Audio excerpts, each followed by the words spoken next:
প্রিয় বন্ধু, আপনি কি জানেন কুরআন শরীফ বাইবেল তথা কিতাবুল মুকাদ্দাস থেকে উদ্ধৃতি দেয়? কুরআনে অনেক আয়াত রয়েছে যেগুলোই তাওরাত, জবুর এবং ইনজিল শরীফ থেকে সরাসরি উদ্ধৃতি দেওয়া হয়েছে।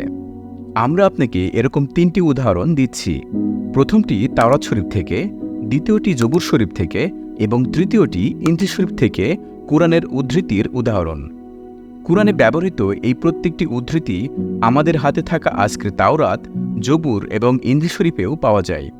প্রথম উদাহরণ, তাওরাত শরীফ থেকে কুরআনের উদ্ধৃতি। সূরা আল মাইদা আয়াত 44 এইভাবে শুরু হয়েছে, নিশ্চয়ই আমি তাওরাত নাজিল করেছি, তাতে রয়েছে হিদায়েত ও আলো।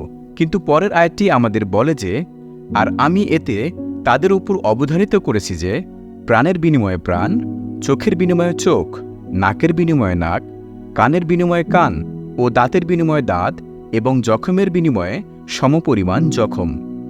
আয়াতের এই অংশটি তাওরাত শরীফ থেকে উদ্ধৃতি দেওয়া বা নেওয়া হয়েছে। আসুন তাওরাত শরীফের হিজরত অংশটি খুলি এবং 21 রুকুর 23 থেকে 25 আয়াত পর্যন্ত পড়ি। কিন্তু যদি এছাড়া অন্য কোনো ক্ষতি হয় তবে এইভাবে তাকে শাস্তি দিতে হবে, যেমন প্রাণের বদলে প্রাণ, চোখের বদলে চোখ, দাঁতের বদলে দাঁত, হাতের বদলে হাত, পায়ের বদলে পা, পোড়ানোর বদলে পোড়ানো, ঘায়ের বদলে ঘা এবং কালশিরার বদলে কালশিরা। দ্বিতীয় উদাহরণ, জবুর শরীফ থেকে কুরআনের উদ্ধৃতি। এবার আসুন সূরা আল আম্বিয়ার 105 আয়াত পড়ি।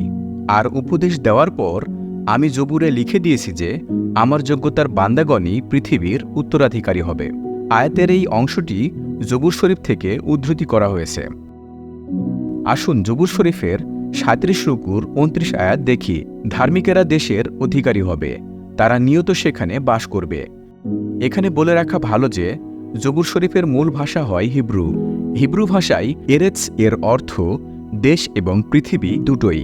এ কারণেই আয়াতের এই অংশটি ধার্মিকেরা দেশের অধিকারী হবে বা ধার্মিকেরা পৃথিবীর অধিকারী হবে হিসেবে অনুবাদ করা যায়। তৃতীয় উদাহরণ, ইনজিল শরীফ থেকে কুরআনের উদ্ধৃতি।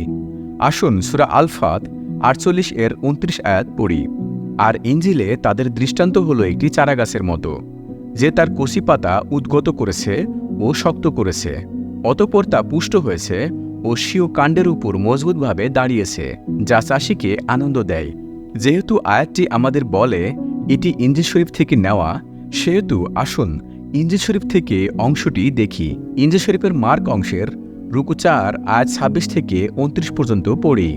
ঈসা আরও বললেন, আল্লাহর রাজ্য এই রকম, একজন লোক জমিতে বীজ ছড়ালো, পরে সে রাতে ঘুমিয়ে ও দিনে জেগে সময় কাটালো।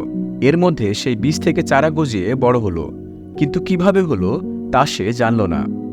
জমি নিজে নিজেই ফল জন্মালো, প্রথমে চারা, পরে শীষ এবং শীষের মাথায় পরিপূর্ণ শস্যের দানা। দানা পাকলে পর সে কাস্তে লাগালো আর ফসল কাটবার সময় হয়েছে।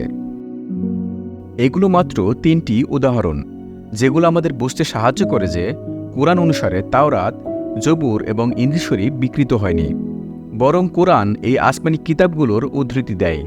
আপনি যদি তাওরাত, জবুর এবং ইনজিল শরীফ সম্বন্ধে আরও জানতে চান তবে আমাদের ইউটিউব চ্যানেল ভিজিট করুন। এইখানে এরকম আরও অনেক ভিডিও আছে যেগুলো আমাদের দেখায় যে আহলে কিতাবগুলো বিকৃত বা পরিবর্তন হয়নি। কিভাবে এই তাওরাত, জবুর এবং ইনজিল শরীফ পেতে পারেন এই বিষয়ে আরও জানতে ভিজিট করুন প্রকাশিতসত্য.com।